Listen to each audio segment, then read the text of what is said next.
Free జర్నీకి ప్రత్యేక కార్డులు అంటే ఇప్పుడు అవసరమే ఉంది, ఆధార్ కార్డుతో పోతురు కదా, ఇంకెందుకు ఇంకా మరి ఇది కొత్తగా ముంగడేసుకురు ఇక ఆ కార్డులతోని మళ్ళీ అప్లికేషన్లు పెట్టుకోవాలి. నీకు అర్థం కాలే, ఈ కార్డుల మీద రేవంత్ రెడ్డి బొమ్మ ఉందా? ఉందా? లేదు. ఏ కార్డుల మీద? ఆధార్ కార్డుల మీద లేదు, రేషన్ కార్డుల మీద లేదు. కాబట్టి ఇలా కార్డు ఇచ్చింది అనుకో, దాని మీద ఇలా ఫోటో చేస్తారు, పబ్లిసిటీ అలా తెలవాలిగా. బస్సు ఎట్లా పోతున్నాం అంటే గిన పంపితే పోతున్నాం. ఇప్పుడు దీనికి కొన్ని రూల్స్ పెడతారు, ఇక మీ సేవనో లేదంటే ఇంకేదో పెడతారు. ఇక అడిగి పోవాలి, లైన్లు కట్టాలి. ఉత్త కాదు, మళ్ళీ దానికి ఒక 200 రూపాయలు 200 కట్టాలి, పైసలు కట్టాలి. ఇక బొచ్చ డబ్బు ఈ జనాలకి ఇక పని పాట వదిలేసి ఇక మీ సేవల చుట్టూ తిరగాలి. ఇప్పుడు ఎందుకు ఆ పని? ఇప్పుడు ఆధార్ కార్డుతోనే కదా, ఆధార్ కార్డే ప్రామాణికం కదా దానికి. మరి ఇంకా ప్రత్యేకమైన కార్డులు ఎందుకు అసలు? ఈ ఎలక్ట్రిక్ బస్సుల దందా ఏం దొరికనా? ఇప్పుడు ఉప్పల్ ఉందనుకో, ఉప్పల్ నుంచి జనగాం పోవాలి.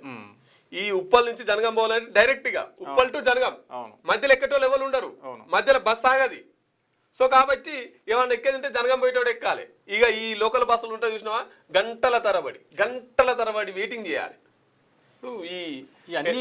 ఇవన్నీ పనికిరాని పనులు. ఎలక్ట్రిక్ బస్సులలో ఛార్జీ మళ్ళా డబుల్ ఉంటుంది. 100 రూపాయలు ఉంటే ఇంకో 30-40 రూపాయలు ఎలక్ట్రిక్ బస్సులకు ఎక్కువ ఛార్జీ. ఇప్పుడు దీనికి ఎలక్ట్రిక్ బస్సులకు ఆధార్ కార్డు ఉందా? ఉంటుంది. ఆధార్ కార్డు వెళ్తుందా?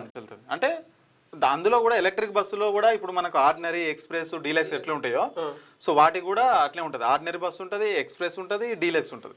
సో మనకు ఎక్స్ప్రెస్ వరకు చెల్తుంది కాబట్టి ఎక్స్ప్రెస్లో కూడా చెల్తుంది, ఈ ఫ్రీ పథకం నడుస్తుంది.